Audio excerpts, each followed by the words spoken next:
దేవుడు మనతో మాట్లాడుతున్నారని ఆశ కలిగి వింటే వాగ్దానాలు వినబడతాయి, దేవుని స్వరం వినబడుతుంది. మీరు ఎందుకొరకైతే వచ్చారో ఆ వాక్యము మీతో సంధిస్తుంది, బలపరచబడతారు. రైట్, ఈరోజు మనందరికీ సుపరిచితమైనటువంటి వాక్య భాగమే అయినప్పటికీ ఆ భాగం ద్వారా దేవుడు మనతో ఏం మాట్లాడుతున్నారనే విషయాలను ఈరోజు మనం చూడబోతున్నాం.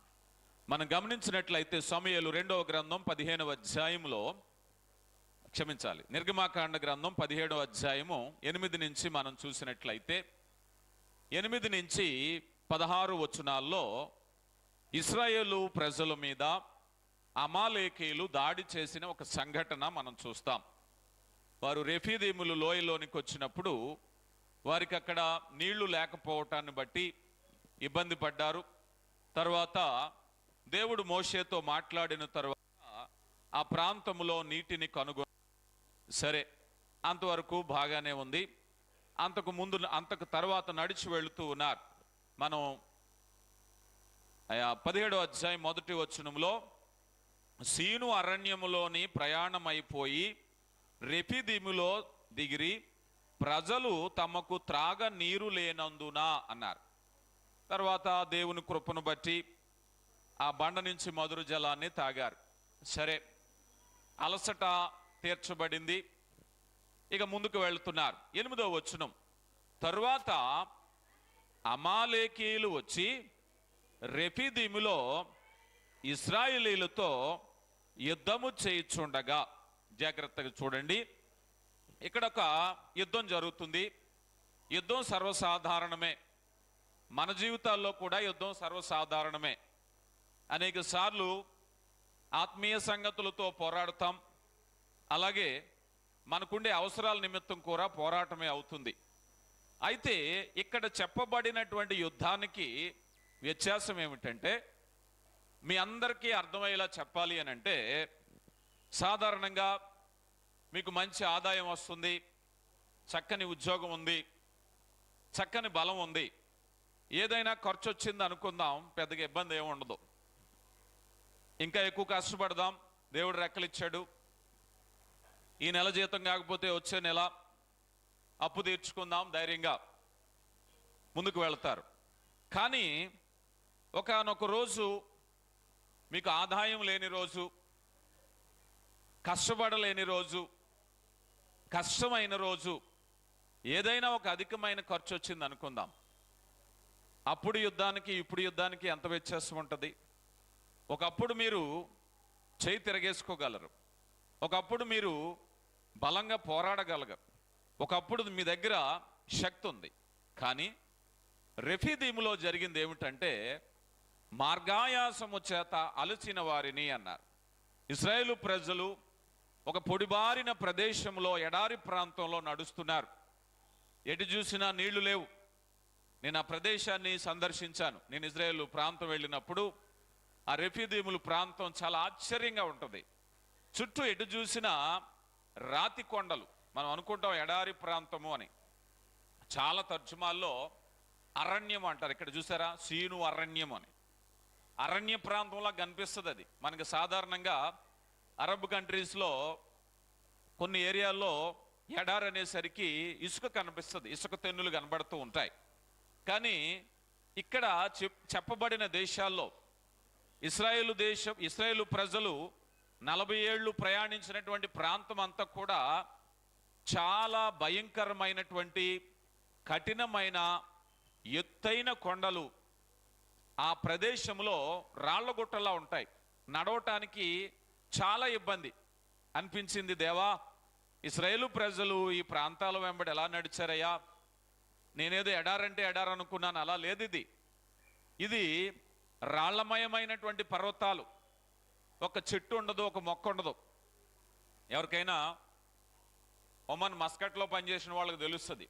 మిగిలిన గల్ఫ్ దేశాల్లోనికి మస్కట్లో ప్రత్యేకత ఏమిటంటే, ఎత్తైన కొండలు ఉంటాయి, కొండ మీద ఒక మొక్క ఉండదు, ఏమి ఉండదు, చాలా ప్రాంతం. ఇలాగ ఇశ్రాయేలు ప్రజలు పర్యటించిన ప్రాంతం అంతా కూడా అరణ్య ప్రాంతం. మరలా ఎదుర కానాన్ వచ్చేసరికి పాలు తేనెలు ప్రవహించే దేశం, అవి కొండలే. కానీ సారవంతమైనటువంటివి. అవి పచ్చని కొండలు. కానీ ఆ సారవంతమైన యోర్దాను నది దాటక మునుపు ఉండేటువంటి ప్రాంతం అంతా కూడా ఇప్పుడు కూడా మీరు చూస్తే రాతి కొండలు, నిలవ నీడు ఉండదు, చుక్క నీళ్లు ఉండదు. అలాంటి భయంకరమైన ప్రదేశాల్లో చాలా ఆశ్చర్యం అనిపిస్తుంది. ఆ ప్రజలు లక్షల కాల్బలము ఈ ప్రాంతం అంతా ఎలా నడిచారు ప్రభువా? నేను ఆ ప్రదేశాన్ని చూసిన వెంటనే నా మనసులో వచ్చిన ఆలోచన, రెఫిదీముల దగ్గరికి వచ్చేసరికి విచిత్రం ఏమిటంటే కనుచూపు మేరలో ఎక్కడ కనిపించదు, కానీ అక్కడే ఒక మడుగులాగా నీళ్ళు ఇప్పటికే ఉన్నాయి. అక్కడే కొన్ని ఖర్జూరపు చెట్లు ఉంటాయి. ఎక్కడ ఆ కాస్త లక్కే అక్కడే నీ థియేటర్ ఉంటుంది. ఆ విచిత్రం ఏమిటో సరే, ఇక్కడ నీళ్లు తాగారు. రెఫీదీము నుంచి ముందుకు వెళ్తూ ఉన్నారు. ఈ ముందుకు వెళ్ళేటటువంటి ప్రాంతంలో ఈ ఎత్తైనటువంటి గుట్టలు, కఠినమైనటువంటి రాళ్ళు అనుకుందాం. ఈ రోజుల్లో అయితే చక్కని పాదరక్షలు ఉన్నాయి, చక్కని షూలు ఉన్నాయి. మాకు కూడా చెప్పారు, అబ్బాయి ఇజ్రాయెల్ టూర్కి వెళ్తున్నారంటే మీరు చాలా ఖరీదైనటువంటి సౌకర్యవంతమైన షూలు వేసుకోవాలి, ఎక్కువ నడకుంటుందని చెప్పారు. కానీ మేము నడిచిన ప్రాంతం అంతా కూడా చక్కని నునుపైనటువంటి రోడ్లే, చక్కని సౌకర్యవంతమైన బస్సులే. నిమిషానికి మా టూరిస్టులు మాకు చక్కని నీళ్ళు ఇస్తూ ఉండేవారు. అయ్యా ఇదిగో వాటర్ తాగండి, ఏసీ బస్సు అయినా నీళ్లు, అన్ని వసతులు ఉన్నాయి, అయినా చాలా జాగ్రత్త. ఆ రోజు ఆ ప్రజలకు ఏమీ లేవు, ప్రయాణ సాధనాలు లేవు, చల్లని నీళ్లు లేవు, నిలవ నీడు లేదా. అలాంటి ప్రాంతంలో ఎంత అలసిపోయి ఉంటారు చెప్పండి. ఆ ప్రాంతాల్లో సాధారణంగా వెళ్ళేటప్పుడు చాలా మంది బైబిల్ పండితుల ప్రకారంగా ఆ క్రమంలో వెళ్ళేటప్పుడు, గుంపులో వెళ్ళేటప్పుడు చివరన ఎవరు ఉంటారు చెప్పండి? చివరన నడవలేని వాళ్ళు, వేగంగా నడవలేని వాళ్ళు ఉంటారు. మనమే ఉన్నాం. ఒక కుటుంబం అంతా ఎక్కడికైనా మనం ఏదైనా ప్రదర్శనకో ఏదో కార్యక్రమానికి వెళ్తుంటే ఈ ముసలోళ్ళు వెనకాల ఉంటారు. ముందు కుర్రాళ్ళు ముందు వెళ్ళిపోతూ ఉంటారు, వీళ్ళని విసుక్కుంటూ ఉంటారు. రండి మీరు నడవలేకపోతున్నాం, మిమ్మల్ని తీసుకురావడమే అనవసరం, మళ్ళీ సరే వెళ్ళినప్పుడు వీళ్ళు తీసుకురాకంటారు. అబ్బాయి నడుస్తలేదు, ముందుకి ప్రయాణం తేల్తలేదు, వీళ్ళతో నడవలేకపోతున్నారంటారు. మార్గాయాసంలో అలసట, చుట్టూ ఉండేటువంటి కఠినమైనటువంటి ప్రాంతము, వెనక వృద్ధులు ఉన్నారు. అమాలేకీలు వెనక నుంచి వచ్చి యుద్ధం చేస్తున్నారు. ఒక బలవంతుడి మీద, అన్ని సౌఖ్యాలు ఉన్నవాడి మీద యుద్ధం చేస్తే నీ గొప్పతనం, కానీ ఏదీ లేనప్పుడు నీ బలహీనత మీద దాడి చేస్తే నువ్వేం చేయగలవు? ఇదే ఇక్కడ ఈరోజు అంశం.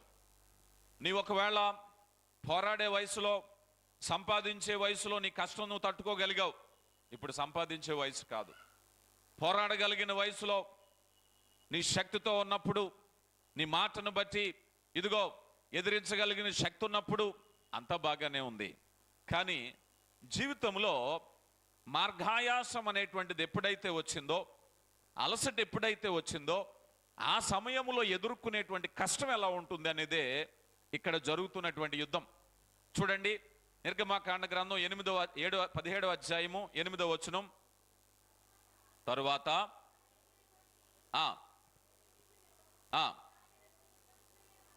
రెఫీదీములో ఇశ్రాయేలీలతో యుద్ధము చేయగా మోషే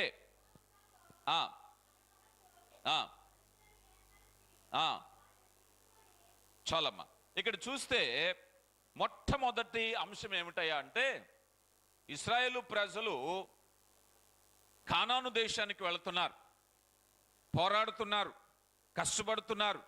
జీవితం కొన్నిసార్లు ఎలా ఉంటుందంటే మంచిళ్ళ కొరకు పోరాటమే, ఆహారం కోసమే పోరాటం అయ్యింది. అడుగు ముందుకు వేయాలి అంటే దేవుని మీద ఆధారపడటం ఏమిటి అనేటువంటి భావాలు అక్కడ మనం చూస్తూ ఉన్నాం కదా. తర్వాత కాలంలో దేవుడు వారిని అంటారు, వాగ్దాన దేశంలోనికి వెళ్లే ముందు ఆ ప్రజలను దర్శించి అంటారు, అయ్యా మీరు మనుషుడు కేవలము రొట్టె వలన మాత్రమే కాకుండా దేవుని నోటి నుంచి వచ్చి మాట వలన జీవించాలి అనేటువంటిది తెలుసుకోవడానికే ఈ అభ్యాసం మీకు పెట్టాను. ఆఖరికి ఇక్కడ మనం చదువుతున్నామే, ఈ మాటను కూడా గుర్తు చేస్తారండి. ద్వితీయోపదేశ కాండం 25వ అధ్యాయం 17వ వచనాన్ని మనం చూస్తే, 17వ వచనం, మీరు ఐగుప్తులో నుండి వచ్చుచుండగా మార్గమున అమాలేకీలు మీరు చేసిన దానిని జ్ఞాపకము చేసుకొనుము. అతడు దేవుని భయపడక మార్గమున నీకు ఎదురుగా వచ్చి నీవు ప్రయాసపడి అలసి ఉన్నప్పుడు నీ వారిలో నీ వెనకనున్న బలహీనులందరినీ హతము చేసెను. ఇదా అండి యుద్ధ నీతి? బలహీనులు వెనకాల ఉన్నారు. ఎక్కడికైనా ఒక గుంపుగా వెళ్ళేటప్పుడు అనారోగ్యంగా ఉన్నవాళ్ళు, వడివడిగా నడవలేని వాళ్ళు ఒక అడుగు వెనక్కు ఉంటారు. వృద్ధులైన వారు వెనకుండేటువంటి బలహీనులైన వారిని హతము చేశావు కదా. యుద్ధనీతి ఉంటుంది కదా.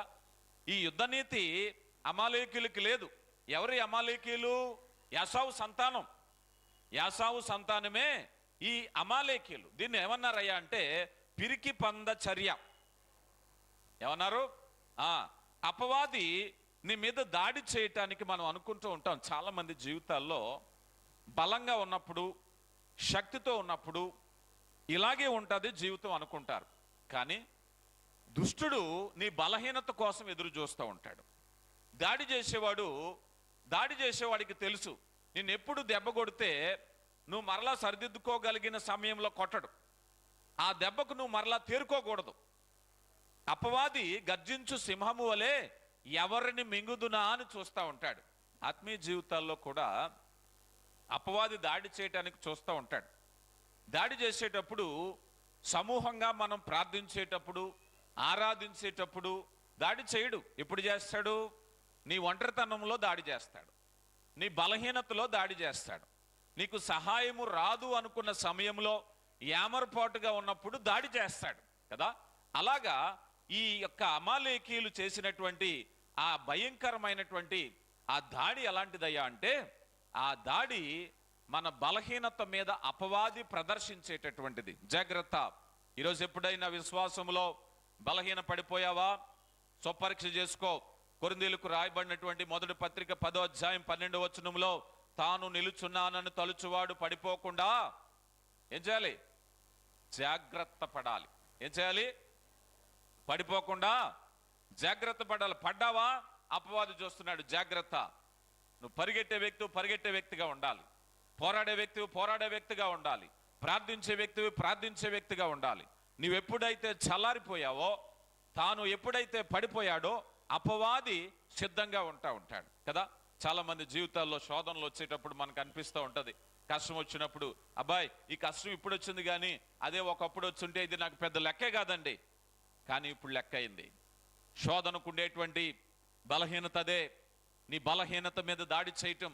అబ్బాయి ఒకప్పుడు ఖర్చు వచ్చుంటేనా ఇది పెద్ద విషయమే కాదండి, కానీ ఇప్పుడు ఎందుకు వచ్చిందో తెలుసా? శోధన అపవాదికి తెలుసు నీ బలహీనత. నువ్వు మార్గాయాసము చేత అలసిపోయావని తెలుసు గనకే నీపై దాడి చేయటానికి అపవాది ఇష్టపడుతున్నాడు. ప్రియులారా గమనించండి. ఈరోజు ఇశ్రాయేలు ప్రజల మీద వారు చేసినటువంటి దాడిని పిరికి పంద చర్య అనుకున్నారు. అంటే దీన్ని ఒక మాటలో చెప్పాలి అన్నట్లయితే వారు బలహీన పడిపోయారు, వారికి ఎడారిలో నడుస్తున్నటువంటి అనుభూతి. కానీ ఇక్కడ ఒక విషయాన్ని గమనించుకోవాలి. అదేమిటయ్యా అంటే, యుద్ధం చేసేటటువంటి విషయంలో నేను ఆర్థిక విషయాలతో పోల్చాను. బహుశా నీ జీవితంలో ఎప్పుడూ ఒకే విధమైన ఆదాయం ఉండకపోవచ్చేమో, కానీ ఎప్పుడూ ఒకే విధమైన విశ్వాసాన్ని కలిగి ఉండొచ్చు, ఎప్పుడూ ఒకే ప్రార్థన కలిగి ఉండొచ్చు, ఎప్పుడూ ఒకే విధమైన దేవుని సహాయాన్ని పొందుకుని ఉండొచ్చు. ఎందుకంటే లోకరీతిగా మనం అనుకున్నప్పుడు నీకు శారీరక బలం ఎప్పుడూ పట్టుత్వం ఒకలాగుండదు. వృద్ధాప్యంలో బలహీన పడతారు, అవునా కదా. చాలా మంది అంటూ ఉంటారు, అబ్బాయి మా నాన్నగారు ఒకప్పుడు 100 కేజీలు బస్తాను భుజం మీద వేసుకునేవాడు, ఇప్పుడు ఏం చేస్తున్నాడు? కర్రో మనిషి ఛాయమో సహాయం లేకపోతే నడవలేకపోతున్నాడు. కొంతమంది అంటారు, అబ్బా నేను ఇంటి మీద మన బిడ్డలు దూరదేశాల్లో పనిచేసేవాళ్ళు ఒక్కొక్క ఇళ్లలో 50 మంది, ఒక్కొక్క ఇళ్లలో 40 మంది, ఒక్కొక్కసారి శుక్రవారం ఎప్పుడో వచ్చినప్పుడు 5-6 వాళ్ళు ఇళ్లలో వచ్చి ఒకేసారి పడిపోతారు. అందరికీ వండవలసిందే. వండుతారా? వండరా? అందరికీ వండాలి. ఒక రోజుకి ఇక్కడికి వచ్చాక కోళ్ళు ఎడతాడో కొడుకు ఎడతాడో కూతురు ఏదైనా కొద్దిగా అన్నం పెడితే బాగుండని చూస్తారు. ఏమైంది? బలం ఏమైంది? ఎప్పుడూ ఒకలా ఉండదు కదా. మనం కూడా సిద్ధపడాలి. ఈ మాట ఎందుకు చెప్తున్నామంటే, ఇది లోకరీతిగా భౌతికమైన మార్పులు జరుగుతూ ఉండేవి. ఒకప్పుడు బిడ్డలకు నువ్వే ఇచ్చావు, ఒకప్పుడుకి నువ్వే పోషించావు. పండగ వస్తే ఇదిగో క్రిస్మస్ వచ్చిందంటే బిడ్డలకేటి అక్కజెల్లిళ్ళు అప్పజెల్లిళ్ళు, వాళ్ళ బిడ్డలకి ఏళ్ల బిడ్డలకే పిలిచి మరీ కట్టావు. ఈరోజు బహుశా ఒకవేళ ఎవరైనా నాకు ఒక మంచి చీర కొంటే బాగుండు అనే స్థితులు రావచ్చు. ఆశ్చర్యపడిపోయే విషయాలు ఏమి కావు, సర్వసాధారణంగా జరిగేవే, ప్రతి కుటుంబంలో ప్రతి జీవితంలో జరిగేవే. కానీ ఇది ఆత్మీయ పోరాటం. ఆత్మీయ పోరాటంలో లోకస్తులకు లేనటువంటిది మనకున్నది ఏమిటయ్యా అంటే దైవిక సహాయం. దైవిక సహాయం. లోకంలో ఉండేటువంటి బలము సన్నగిల్లిపోతుంది, కానీ మనం దేవుని బలం మీద ఆధారపడినటువంటి వాళ్ళం. ఈరోజు ఇశ్రాయేలు ప్రజలు అమాలేకీయులు దాడి చేసే సమయంలో రెఫీదీంలో కొన్ని నీళ్లు తాగారు, కడుపు నింపుకున్నారు, అలసట తీరింది. మళ్ళీ ఎడారి ప్రాంతంలో, అరణ్య ప్రాంతంలో నడుస్తూ ఉన్నారు. ఎంతసేపు ఉంటాయండి నీళ్ళు? ఎంతసేపు ఉంటాయి చెప్పండి? ఎడారి ప్రాంతంలోకి వెళ్ళేటప్పుడు, ఆ గల్ఫ్ దేశాల్లో వెళ్ళినప్పుడు, అబ్బాయి కారు నిండా ఇదిగో బాటిల్స్, నీళ్ళు బాటిల్స్ వేసుకోండి, చల్లగా ఉన్న నీళ్ళు బాటిల్స్ వేసుకుని వెళ్తాం. సగం బాటిల్ తాగి 4 అడుగులు వేసేసరికి మళ్ళీ దాహమే. ఎందుకని? ఈ శరీరంలో నీటి ఆవిరి మనకు తెలియకుండా ఎండకి ఆవిరైపోతూ ఉంటుంది 2 నిమిషాల్లో కదా. ఎండలో నడిచేటప్పుడు, ఎడారిలో నడుస్తుంటే కాసేపటికి ఎందుకు దాహం వేస్తుంది? శరీరంలో ఉన్నటువంటి నీటి నిల్వలన్నీ కూడా ఆవిరైపోతూ ఉంటాయి, మనకి తెలియదు కదా. కొన్ని రకాల అద్దాలతో చూస్తే పొగలు వచ్చినట్టు ఉంటుంది శరీరం మీద. ఏమిటా పొగలో? నీరు ఆవిరైపోతూ ఉంటుంది. ఇప్పుడు కొన్ని నీళ్లు తాగారు, కడుపు నింపుకున్నారు. ఎంత దూరం కాస్తాయి ఆ నీళ్లు? ఎంత దూరం కాస్తాయి? వెళ్తున్నారు, మార్గాయాసంతో ఉన్నారు. ఈ సమయంలో వారికి కావలసింది ఏమిటయ్యా అంటే వారు యుద్ధానికి సిద్ధంగా ఉండాలి. ప్రియ దేవుని బిడ్డ, ఈరోజు దేవుడు నీతో మాట్లాడుతున్నాడు. ఆర్థిక కష్టమా? యుద్ధాన్ని ఆపొద్దు. ఒకవేళ అనారోగ్యమా? యుద్ధాన్ని ఆపొద్దు. నువ్వు కష్టపడలేకపోతున్నావా? నీకు ఎలాంటి పరిస్థితులు వచ్చినా నువ్వు యుద్ధము చేయవలసిన వ్యక్తివి దేవుని చిత్తంలో. ఎఫెసీయులకు రాయబడిన పత్రిక 6వ అధ్యాయము 10వ వచనంలో చూడన్నా, చదివినిపించండి. 6వ అధ్యాయం 10వ వచనం. చాలా మంది పిల్లలు ఉన్నారు, చదవట్లేదు. చదవాలి సంఘంలో అందరూ కూడా. తుదకు ప్రభు యొక్క మహాశక్తిని బట్టి. ఏ శక్తిని బట్టమ్మా? ప్రభు యొక్క మహాశక్తిని బట్టి బలవంతులయ్యుండి. నీ దగ్గర ఆస్తి అయిపోయిందా? నీ దగ్గర ఆరోగ్యం అయిపోయిందా? నీ దగ్గర మరొకటి అయిపోయిందా? ఎప్పుడు కూడా నిరుత్సాహపడవద్దు. నీ జీవితంలో యుద్ధం ఎప్పుడు కూడా ఉంటుందన్న విషయాన్ని గమనించు. తుదకు అనే మాట వచ్చినప్పుడు, ఒకవేళ అన్ని ముగించిపోయినాయండి, అయ్యా తుదకు వచ్చేసాను అని అనుకుంటే, తుదకు ప్రభు యొక్క మహాశక్తిని బట్టి బలవంతులయ్యుండు. నా దగ్గర శక్తి లేదు, పర్వాలేదు దేవుని శక్తిని బట్టి. నా దగ్గర ఆరోగ్యం లేదు, నా దగ్గర ధైర్యం లేదు, నా దగ్గర మనసు లేదంటే, తుదకు ప్రభు యొక్క మహాశక్తిని బట్టి బలవంతులయ్యుండు. ఆయన ఇస్తాడు బలం, ఆయన ఇస్తాడు శక్తి. ప్రియులారా గమనించండి, ఈరోజు నీ దగ్గర పోరాటములో, ఏ పోరాటములో సన్నగిలిపోతున్నావో దేవుడు నీతో మాట్లాడుతున్నారు. ఇదిగో యుద్ధము చేయటానికి వెంటనే మనం 17వ అధ్యాయం నిర్గమాకాండం 9వ వచనంలో మోషే వెంటనే ఏం చెప్పారు తెలుసా? అబ్బాయి పారిపోండి, అబ్బాయి తల దాచుకోండి, ఎక్కడ వాళ్ళు అక్కడ దాక్కోండి, దుష్టుడు వచ్చాడు, యుద్ధం జరుగుతుంది అనలేదు. మోషే ఆజ్ఞాపిస్తున్నాడు, యుద్ధానికి సిద్ధం కండి. అయ్యా యుద్ధం చేయటానికి మన దగ్గర ఏముందయ్యా? అందరూ అలసిపోయారు అయ్యా, ఆయుధాలు లేవు, బలం లేదు, శక్తి లేదు, ఆహారం లేదు, యుద్ధం ఎలా చేయాలి? 17వ అధ్యాయం 9వ వచనం చదవండానా? మోషే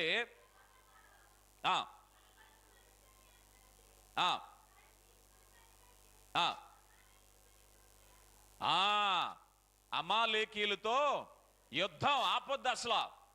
మీ జీవితంలో దేవుడు చెప్తున్నాడు ఈరోజు, ప్రియ దేవుని బిడ్డ, ఏ విషయంలో అలసిపోయావో, ఏ విషయంలో బలహీన పడిపోయావో, ఏ విషయంలో విసిగిపోయావో, యుద్ధం అయితే ఆపొద్దు.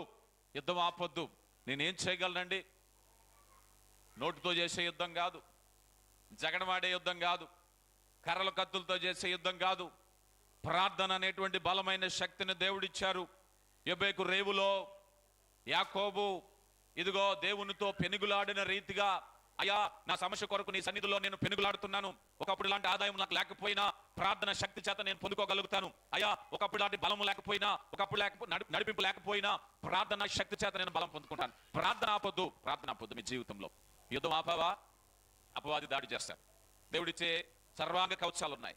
ఇదిగో అసలైన విషయం ఏమిటంటే, భక్తుడు అసలైన యుద్ధమే ప్రార్థన అన్నాడు ఒక భక్తుడు. యుద్ధం ఏమిటట? అసలైన యుద్ధమే ప్రార్థన. నీ జీవితంలో ప్రార్థనే జరిగించేటటువంటిది. యుద్ధం జరిగేటప్పుడు ఎలాంటి బలహీనత అయినా కూర్చోవద్దు. లే, బీ రెడీ, యుద్ధం చేయడానికి రెడీగా ఉండు. యుద్ధం అనేటువంటి విషయంలో నీ జీవితంలో ప్రార్థన ప్రార్థన ప్రార్థన. కొంతమంది బలహీనతలో మనసు పాడు చేసుకుంటూ ఉంటారు, కొంతమంది సమస్యల్లో మనసు పాడు చేసుకుంటూ ఉంటారు, మరి కొంత ఆందోళనలో పిచ్చి పిచ్చి ఆలోచనలు. కారణం ఏమిటో తెలుసా? యుద్ధం ఆపేశాం. చాలా మంది వారి కుటుంబాల్లో పెద్దవారు అయినటువంటి వారు, ఇదిగో వారి యొక్క అల్లుని బట్టి విసుగుపోయిన వారు, కోడలను బట్టి విసుగుపోయిన వారు, కుమారుని బట్టి విసుగుపోయిన వారు, కుమార్తెను బట్టి విసుగుపోయిన ఎవరైనా సరే ఒకవేళ జీవితం మీద విరక్తి చెందుతున్నావా, సమస్యలను బట్టి కృంగిపోతున్నావా, దేవుడు చెప్తున్నారు యుద్ధం చెయ్యి. ప్రార్థన మనదు. ప్రార్థన హృదయాన్ని బలపరిచేటటువంటిది, నూతనమైన శక్తితో నింపేది. దేవునితో గడిపే ప్రతి సమయము కూడా ఆ ప్రార్థనా సమయం నూతన బలాన్ని దయచేస్తుంది. లేదు, నీ జీవితంలో ప్రార్థన లేకపోతే నిరుత్సాహమే, బలహీనతే, అనారోగ్యమే. చాలా మంది బలహీనతతో కృంగిపోతూ ఉంటారు. జరిగిన సమస్యలు కొన్ని ఉంటే ఊహించుకుని కొన్ని సమస్యల్లో బాధపడుతూ ఉంటారు. కానీ ప్రార్థన నూతన బలాన్ని ఇచ్చేది. దేవునితో చేసేటువంటి ఈ పోరాటం ఏదైతే ఉందో మరలాను సంపాదించుకోవాలి. ప్రార్థన ఎలాంటి శక్తి అయ్యా అంటే కోల్పోయినటువంటి హృదయాలను, కోల్పోయినటువంటి ఆత్మలను తిరిగి సంపాదించుకునే పోరాటం. నీ పోరాటంలో, నీ సంఘంలో నీతో ఉండేటువంటి వాళ్ళు ప్రార్థించేవారు సన్నగిలిపోతున్నారు, సహకరించే వాళ్ళు సన్నగిలిపోతున్నారు, వెనకని వేసేవారు. ఒకప్పుడు నిన్ను బలపరిచేవాళ్ళు లేరు, ఒకప్పుడు నీతో ఉన్న వాళ్ళు ఇప్పుడు లేకపోతే నువ్వు ఒంటరి అయిపోతుంటే ప్రార్థనతో నేను సాధించుకుంటాను. ప్రార్థనతో కోల్పోయిన వ్యక్తులను, ప్రార్థనతో కోల్పోయిన ఆత్మలను నేను మరలా నేను స్థిరపరచుకుంటాను. ఎందుకంటే దేవుడు శక్తినిచ్చారు. చాలా మంది అనుకుంటారు, అయ్యా ఒకప్పుడు నా దగ్గర డబ్బులు ఉన్నప్పుడు అందరూ బంధువులే, ఇప్పుడు నా దగ్గర ఆదాయం లేదు, ఎవరు నా పలకరించట్లేదు. వారిని సంపాదించుకోవడానికి కనీసాలు డబ్బే కాదు, ప్రార్థన కూడా సరిపోతుంది. వారిని సంపాదించుకోవడానికి నీ ప్రార్థన కూడా సరిపోతుంది. ప్రార్థన శక్తి చేత ఎప్పుడైతే నువ్వు నింపబడ్డావో నీ చుట్టూ ఫేవర్ అనేటువంటిది. చాలా మంది బిడ్డలు తల్లిదండ్రులను చూడండి, వాళ్ళ సంపాదనలో ఉన్నప్పుడు చాలా గౌరవిస్తూ ఉంటారు. వాళ్ళ సంపాదన అయిపోయిన తర్వాత వాళ్ళ పక్కన పెట్టేస్తూ ఉంటారు. చాలా మందిలో ఉండేటువంటి ప్రాక్టీస్ మనం చూస్తూ ఉంటాం. కానీ నీ ప్రార్థన స్వార్థపూరితమైన హృదయాలను కదిలించేటటువంటిది. నీ ప్రార్థన స్వార్థపూరితంగా ఆలోచించే ప్రతి హృదయాన్ని దేవుడు కదిలించాలి. అలా ఎప్పుడైతే ప్రార్థన చేస్తావో ఆ మోకాళ్ళ మీద నీ జీవితంలో ఎప్పుడైతే బలమైనటువంటి యుద్ధం జరుగుతుందో శత్రువు మీద నువ్వు విజయాన్ని సాధించగలుగుతావు. రెండవదిగా మనం చూస్తే ప్రార్థన ఏం చేసిందయ్యా అన్నట్లయితే, యుద్ధానికి మోషే పిలుపునిచ్చారు. నిర్గమాకాండ గ్రంథం 17వ అధ్యాయం 14వ వచనం చదువునానా?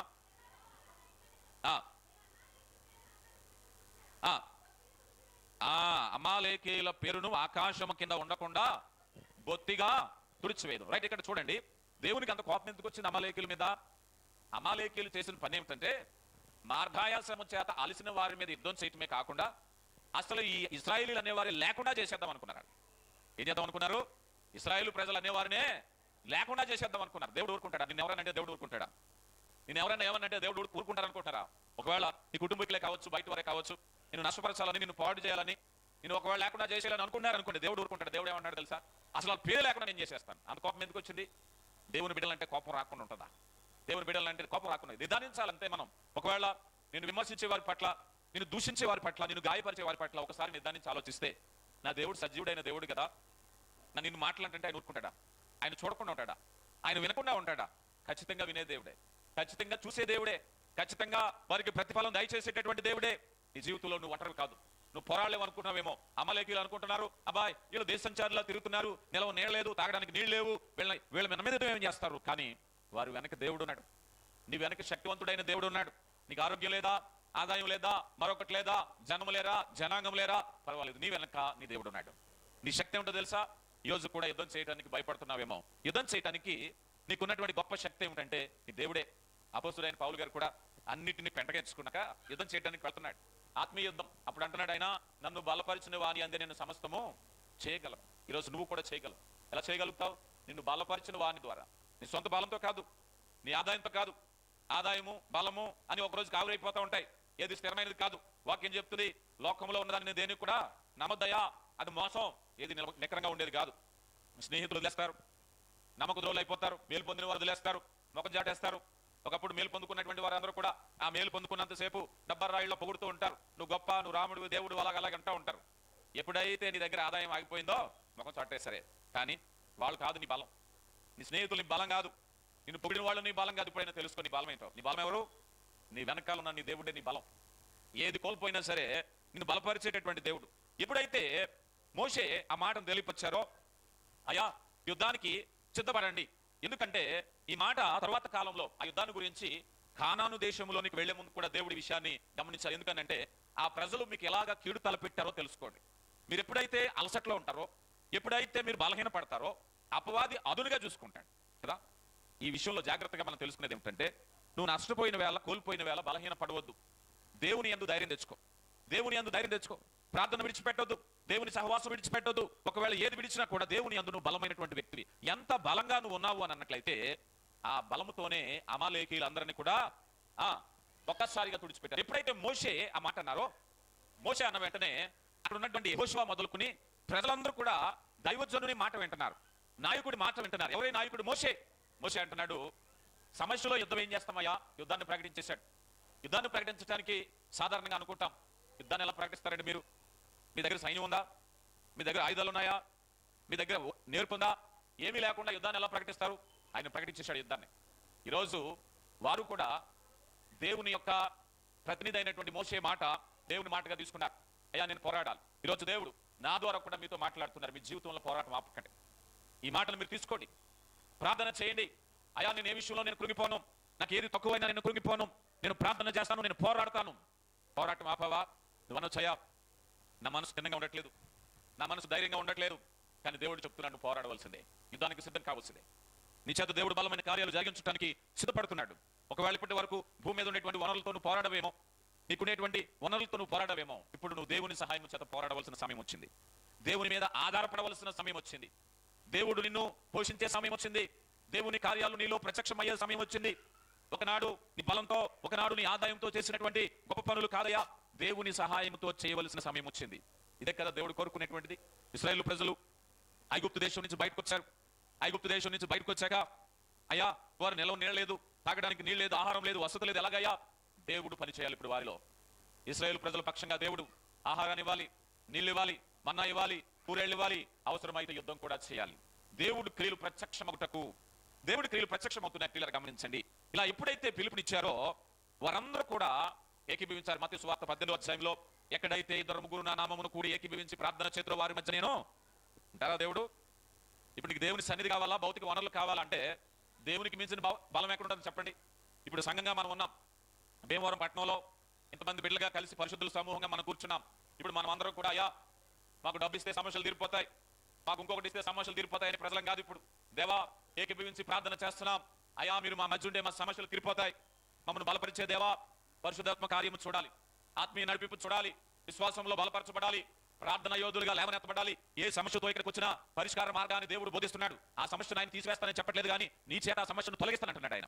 యుద్ధం ఎవరు చేయాలి? ఇప్పుడు ఆ మార్గాయాసము చేత అలిసిపోయినటువంటి వారితో దేవుడు యుద్ధం చేస్తున్నాడు. నువ్వు అలిసిపోయావా? దేవుడిని యుద్ధం చేయమంటున్నాడు.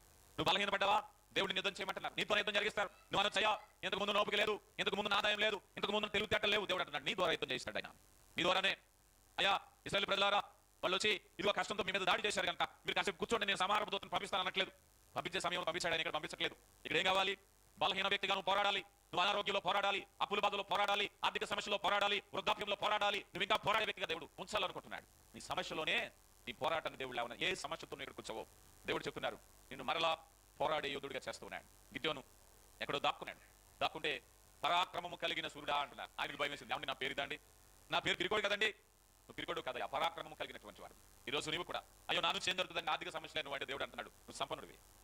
అయ్యా నేను బలహీనుడు అంటే నువ్వు బలవంతుడివి, అయ్యా నేను భయపడేవాడు అంటే నువ్వు ధైర్యవంతుడివి, శక్తి లేదంటే నువ్వు శక్తివంతుడు. దేవుడు చెప్తున్నాడు ఈ రోజు నువ్వు పోరాడాలి, నీ ద్వారానే జరగాలి, ప్రార్థించాలి. ఎప్పుడైతే ఆ ప్రజలు ఎప్పుడైతే ఆ రీతిగా వచ్చారో అక్కడ ఉన్నటువంటి వారు అందరూ కూడా ఏం చేశారు అంటే కొండపైకి వెళ్ళి యుద్ధం చేయడానికి ప్రారంభిస్తే అక్కడ మోషే గారు 2 చేతులు పైకెత్తబడి రాళ్లను సపోర్ట్ పెట్టారు.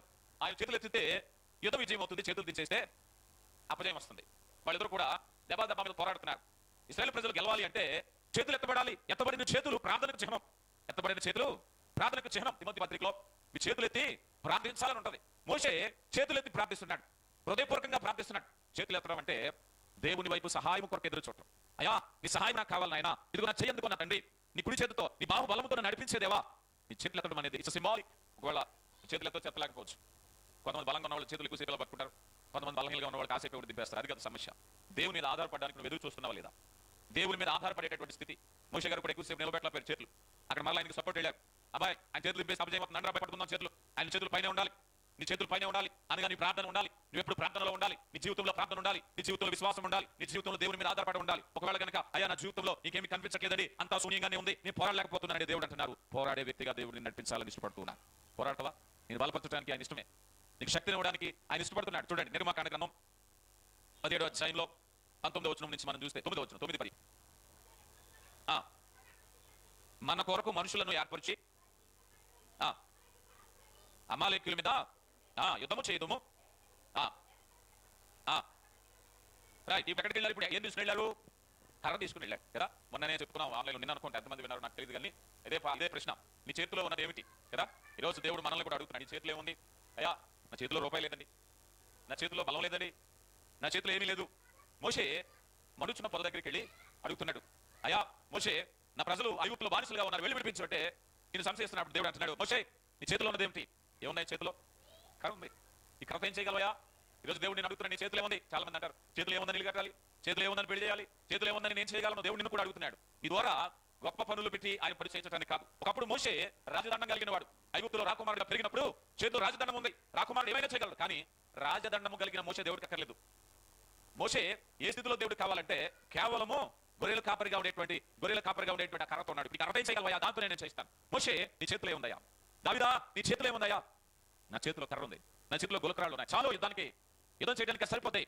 నువ్వు ఖడ్గమో లేకపోతే బలం అనుకున్నావేమో. మోషేని అడిగినప్పుడు నీ చేతిలో ఏముందయ్యా? మనం తర్వాత చూస్తాం. ఆ కర్ర నెత్తగా ఎర్ర సముద్రం రెండు పాయలైపోయింది, ఆ కర్ర నెత్తగా ఐగుప్తులో నదులన్నీ రక్తశక్తం అయిపోయింది, ఆ కర్ర నెత్తగా ఆకాశం నుంచి ధూళి, ఆ కర్ర నెత్తగా ఆ కర్రే దేవుడు ఆకరతో చేస్తాడు. పేదవాళ్ళు అమ్మా నీ చేతిలో ఏముందమ్మా? రెండు కాసులు ఉన్నాయి. ఆ 2 కాసులతో దేవుడు అద్భుతాన్ని చేయగలడు. పిల్లరా ఆ కొండ మీద ప్రసంగంలో అయ్యా మీ దగ్గర ఏమైనా ఉన్నాయా? ఎవరు కూడా సంశయిస్తున్నారు. బహుశా ఆ చిన్న పిల్లవాడి దగ్గర ఆ 2 రొట్టెలు 5 చేపలు మిగిలిన దగ్గర ఎవరు లేవని అనుకుంటున్నారా? నేనైతే బహుశా కొంతమంది దగ్గర ఉండొచ్చు. కానీ ఎందుకు ముందుకు రాలేదు? ఇది ఇస్తే ఏం సరిపోద్ది? 5,000 మంది పైగా ఉన్నారు, నా పూట భోజనం ఇది సరిపోదా అని అడిగినప్పుడు ప్రభు దగ్గరికి చిన్న బాబు చెప్తున్నాడు, ఇగో నా దగ్గర ఉన్నాయి, చాలు, నీ చేతిలో ఏముంది? 3 రొట్టెలు 5 రొట్టెలు 2 చేపలు ఉన్నాయి, సరిపోతాయి. 1,000 మందికి సరిపోతాయా? సరిపోతాయి. నువ్వు అనొచ్చయ్యా నా చేతిలో కొద్ది శక్తి ఉంది, సరిపోతుంది, నా చేతిలో కొద్ది ఆదాయం ఉంది, సరిపోతుంది. గ్రామం వెళ్ళి అడుగుతున్నాడు, అక్కడికి వెళ్ళి ఆ దైవజనుడు, అమ్మా ఏముంది నీ చేతిలో? కొంచెం పిండి, కొంచెమే తైలం, సరిపోద్దమ్మా, కరుకాలం అంతా సరిపోతుంది, ఈ లాక్డౌన్ అంతా సరిపోద్దు, మనకే దేవుడు పోషిస్తాడు, ఇబ్బంది ఏమీ లేదు. గమనించండి, ఈ రోజు దేవుడు నిన్ను కూడా అడుగుతున్నాడు, నీ చేతులు ఏముంది? ఇక్కడ మోషే ఆ చేతి కర్ర అంటున్నారయ్యా, ఏ చేతి కర్ర అయితే ఉందో దాంతో వెళ్ళు, అది సరిపోద్ది, యుద్ధానికి కర్ర సరిపోద్దండి, నువ్వు తీసుకెళ్ళి సరిపోద్ది. దేవుడు చెప్తున్నాడు అంతే. ఈ రోజు నీ చేతిలో ఏముందో ఆలోచన చెయ్యి. కొద్దిగా ఉంది అనుకుంటున్నావా? సరిపోద్ది, దేవుడు విస్తరింపు చేస్తాడు. ఆయన సమృద్ధి కలగజేసేటటువంటి దేవుడు. ఇర్మీయా గ్రంథం 33వ అధ్యాయం 3వ వచనం మనకు తెలిసిన సుపరిచితమైన మాట, నాకు మొరపెట్టుము నేను నీకు ఉత్తరం ఇచ్చేదను, గ్రహింపలేని గొప్ప సంగతులను ఏం చేస్తాడట ఆయన? గ్రహింపలేని సంగతులు. అయ్యా నాకేం, చాలా మంది అంటారు నాకేం ఊసిపోవట్లేదండి, నాకేం పాల్పోవట్లేదండి, సందర్భంలో ఏం చేయాలో ఎటు దారి తోచట్లేదు. యుద్ధంలో ఉన్నావా? యుద్ధంలో ఉంటే నీకు దారి దొరుకుతుంది. యుద్ధంలో ఉంటే గ్రహించలేని గొప్ప సంగతులు దేవుడు నీకు చెప్తానంటున్నారు. గ్రహించలేని గొప్ప సంగతులు చేత దేవుడిని బలపరచాలనుకుంటున్నారు. ప్రియ దేవుని బిడ్డ, ఈ రోజు ఒకవేళ కనుక యుద్ధంలో లేకపోతే నీకు దారి తెలియదు. నువ్వు ఎప్పుడైతే ప్రార్థన యుద్ధం చేస్తున్నావో గ్రహింపలేనటువంటి గొప్ప సంగతులను దేవుడు నడిపించడానికి ఆయన ఇష్టపడుతున్నారు. ఫిలిప్పీయులకు రాయబడిన పత్రిక 4వ అధ్యాయం 19వ వచనంలో, తన ఐశ్వర్యము చొప్పున చదువునా కాగా తన ఐశ్వర్యము చొప్పున క్రీస్తు యేసునందు మహిమలో మీ ప్రతి అవసరమును తీర్చును. ఒకవేళ అపవాది నేను ఆర్థికంగాను ఆరోగ్యపరంగాను మరొక విధంగానూ దాడి చేశారంటే దాని ఫలితం ఏమిటో తెలుసా? మనిషి విశ్వాసంలో బలహీన పట్టడానికే. దేవుడు మనకి చేసే ఏర్పాటు ఏమిటంటే నీకేమున్నా లేకపోయినా ఆత్మీయంగా బలాఢ్యుడిగా బ్రతకాలి. ఆవగింజంత విశ్వాసం ఉంటే కొండలను పెకలించగలిగినటువంటి కార్యాలు చేయగలం. ఇది దేవుడు నేర్పిస్తూ ఉంటాడు. అపవాది చేసేది ఏమిటంటే నీ విశ్వాసం మీద దాడి చేస్తూ ఉంటాడు. ఈ దాడి చేసినప్పుడు మనం కృంగిపోతాం. అపోస్తలుడైన పౌలు కొరింథీయులకు రాయబడిన 2వ పత్రికలో 10వ అధ్యాయం 4వ వచనంలో, మా యుద్ధోపకరణములు శరీర సంబంధమైనవి కాదు కానీ దేవుని ఎదుట దుర్గములను పడద్రోయదాలనంతా బలము కలిగినటువంటివి. ఈరోజు నీ పవర్ ఉందే, నీ విశ్వాసపు శక్తి, నీ ప్రార్థనా శక్తి ఎంత లేదంటే దేవుని ఎదుట దుర్గములను పడదోసేటటువంటిది, నీ శత్రువును పడదోసేటటువంటిది, నీ సమస్యను పడదోసేటటువంటిది ఏమిటది అని ఆలోచన చేస్తే మనం ఇందాక చదువుకున్నాం. వాక్యం అనే ఖడ్గము, విశ్వాసం అనే డాలు, రక్షణ అనే శిరస్త్రాణము, ఇలా చెప్పుకుంటూ పోతే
ప్రార్థన అనే ఆయుధాన్ని ఎప్పుడైతే నువ్వు ఉపయోగిస్తున్నావో, ఆ ప్రార్థన అనే ఆయుధము ఫరో వంటి కఠిన హృదయాలను కదిలించింది. ఒకవేళ నిన్ను భయపెట్టేవాళ్ళు, నిన్ను ఇబ్బంది పెట్టేవాళ్ళు, ఒకవేళ నీ యజమానుడు కావచ్చు, లేకపోతే అప్పుల వాళ్ళు కావచ్చు, లేకపోతే నీ యొక్క కుటుంబీకులు కావచ్చు, ఎవరైనా కావచ్చు. కానీ ఈరోజు దేవుడు తన కృపను బట్టి అంటున్నారు కదా, నీ యుద్ధోపకరణం నిన్ను దాడి చేయటానికి, నిన్ను పరుషమైన మాటలు అనొచ్చు, నిన్ను తక్కువ చేసే మాటలు అనొచ్చు, నీకుండేటువంటి స్థితి మీద అనొచ్చు, ఏ స్థితి మీద అన్నప్పటికీ కూడా దేవుని చిత్తంలో యుద్ధోపకరణాన్ని నువ్వు ఉపయోగించవలసిందే. చాలా మంది వారికున్న సమస్యలో పరిష్కారము కొరకైన మార్పు కొరకు చూస్తారు. అయ్యా నా పరిస్థితి ఇలా మారితే అప్పుడు బాగుంటుంది, అయ్యా నా పరిస్థితి మరలా మారితే నన్ను నవ్విన వాళ్లే మరలా ముక్కును వేలేసుకోవాలి, నా పరిస్థితి బాగోవాలి అని అనుకుంటూ ఉంటాం. వాస్తవమే, మంచిదే మానవ మాతృలుగా ఆలోచించటం. కానీ ఇక్కడ ముఖ్య విషయం ఏమిటయ్యా అంటే, దానికంటే మునుపు నీవు ఆయుధాన్ని ఉపయోగించాలి. దానికంటే మునుపు అయ్యా నేను ఎలాగే ఉంటాను, నువ్వు కార్యాలు చేస్తే నేను నమ్ముతాను చాలా మంది అంటూ ఉంటారు. కాదు, ముందు సమస్యలో ప్రార్థన చేయడం నేర్చుకోవాలి, సమస్యలో పోరాటం నేర్చుకోవాలి, సమస్యలో విశ్వాసాన్ని పెంపొందించడం నేర్చుకోవాలి. అప్పుడు ఆ మార్పు ఏంటో చూస్తావు. నిన్ను నవ్విన వాళ్ళు సిగ్గుపడేటటువంటి స్థితి దేవుడు దయచేయబోయేటటువంటి స్థితిని నీవు చూడగలుగుతావు. అలా మనం ఎప్పుడైతే చూసినట్లయితే ఇక్కడ ఈ ప్రజలు యుద్ధం చేయటానికి ఒక నిబద్ధత కలిగి ఉన్నారు. ఎప్పుడైతే దైవజనుడు ఈ మాట అన్నారో ఆ మాటలో ఇదేంటో చేయాలనే పట్టుదల వచ్చింది. నీ సమస్యలో పట్టుదలతో ప్రార్థన చేయాలి. చాలా మంది ప్రార్థన చేస్తారు, ఏదో సమస్య పరిష్కారం కోసం ఏదో 4 కన్నీళ్లు పెట్టుకుని ప్రార్థన చేసి ఆ దేవుడు విన్నాళ్లే అనుకుంటూ ఉంటారు. కానీ వాస్తవమైన విషయం ఏమిటంటే, నీవు కష్ట సమయంలో చేసిన ప్రార్థన పట్టుదల ప్రార్థన అయి ఉండాలి, ఎడతెగని ప్రార్థన అయి ఉండాలి. చాలా మంది అలా చేయరు, చాలా మంది అలా చేయట్లేదు. ఎందుకంటే నీ బలహీనత నువ్వు అనుకుంటున్నావేమో, కానీ నువ్వు పోరాడలేకపోవచ్చు, సంపాదించలేకపోవచ్చు, నువ్వు ప్రతిఘటించలేకపోవచ్చు, కానీ నువ్వు ప్రార్థన చేయగలవు. నీ సమస్య ఏదైనా నువ్వు పట్టుదలతో ప్రార్థన చేయటానికి, నీ ప్రార్థన చేయటానికి, వారి యుద్ధంలో అలిసిపోయిన వాళ్ళ యుద్ధం చేయటానికి అలసట అవరోధం కాలేదు. ఈ రోజు నువ్వు ప్రార్థన చేయటానికి నీ అలసట అవరోధం కాదు, నీ ఇబ్బంది అవరోధం కాదు. నేను పట్టుదలతో ప్రార్థన నేను చేస్తాను. సహవాస ప్రార్థన చేయి, పరిశుద్ధాత్మ నింపుదల కొరకు ప్రార్థన చేయి, దేవుని శక్తి కొరకు ప్రార్థన చేయి. ప్రసంగి గ్రంథము 4వ అధ్యాయము 12వ వచనములో ఒంటిగా ఉండుట కంటే అన్నారు. చూడండి అమ్మా, చదువుతున్నారా? ప్రసంగి గ్రంథం 4వ అధ్యాయము 12వ వచనం.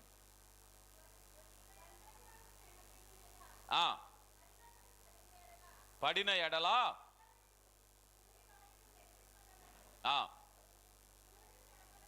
మూడు పేటల త్రాడు త్వరగా తెగిపోదు కదా.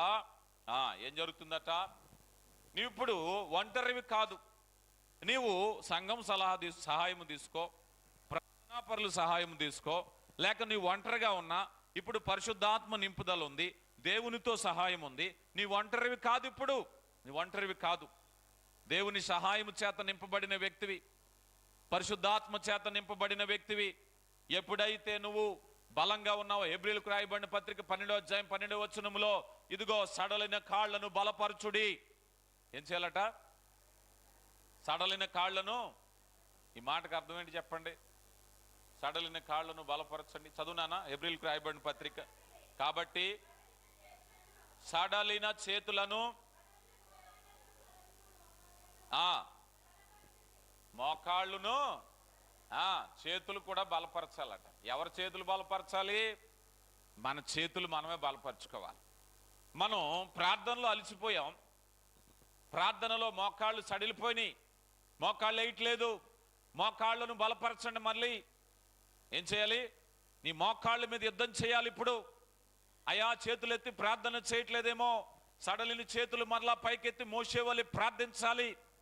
ఒకవేళ మోకాళ్ళు అరిగిపోయినాయి అనుకుంటున్నావేమో, అంటే నీ జీవితంలో చేతులు ఎత్తుట మోకాళ్ళు అనేటువంటివి లేకపోతే సడలిపోయావు, బలహీన పడిపోయావు, సత్తువు లేకుండా అయిపోయావు. మరలా బలపడాలి, మరలా బలపడాలి. ప్రార్థించాలి, పట్టుదలతో ప్రార్థించాలి. మరలా అలా ఎప్పుడైతే ప్రార్థించావో యుద్ధం చేయగలిగిన వ్యక్తిగా సమస్య మీద జయాన్ని పొందుతావు.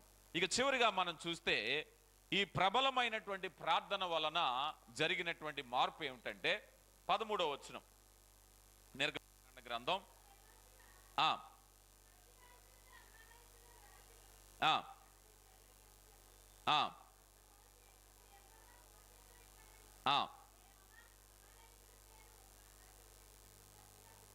చాలనా. ఇక్కడ చూస్తే ఎప్పుడైతే యుద్ధం జరిగిందో అమాలేకీయులు హతమయ్యారు, పారిపోయారు, ఓడిపోయారు.